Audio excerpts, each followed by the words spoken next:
This is the year that we did 5 examinations, like say 4 examinations and an assessment. We were able to assess more than 4 million children, and we would want to take this opportunity to thank our teachers, to thank our parents, and to thank all the stakeholders for the good work that they have done. We would also want to acknowledge the role that the media played. It was not any other time. You know what it can be when you are handling such a huge task that affects the future of the country in terms of our children. Once again, I would want to affirm to the stakeholders in the sector that now we have reverted back to our normal calendar. Our children will be opening the schools on Monday. I would want to give an assurance that the necessary resources that is supposed to be released by government is ready and will be with the schools in terms of capitation. And on Monday, the continuing students will be opening. On 30th, we shall have our junior secondary. On 8th, we shall have our Form 1s going to school.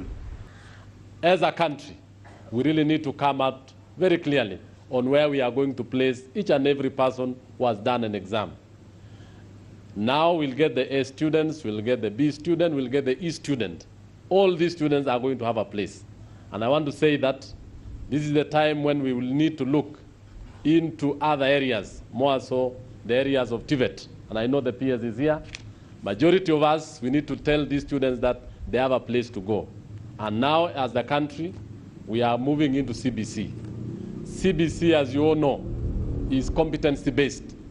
It is not now meritocracy, where we are saying who got 1, who got 2. We want to see the skills. We want to see what one can do and earn a living. 881,416 candidates sat the 2022 KCSE examinations, compared with 826,807 candidates in 2021. This represented an increase of 54,609 candidates, that being 6.60%.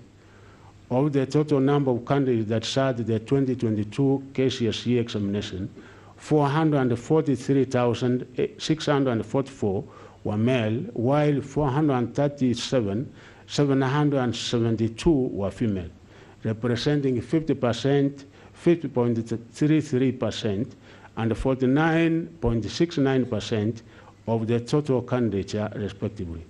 This statistic means the country has achieved gender parity in much the same way as we have done at the primary school level.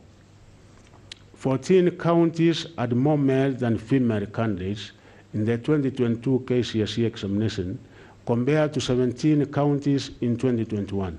These were Mombasa, Kilifi, Tana River, Lamu, Turkana, Samburu, West Pokot, Kajiado, Narok, Omabay, Migori, Garissa, Wajir, and Mandera.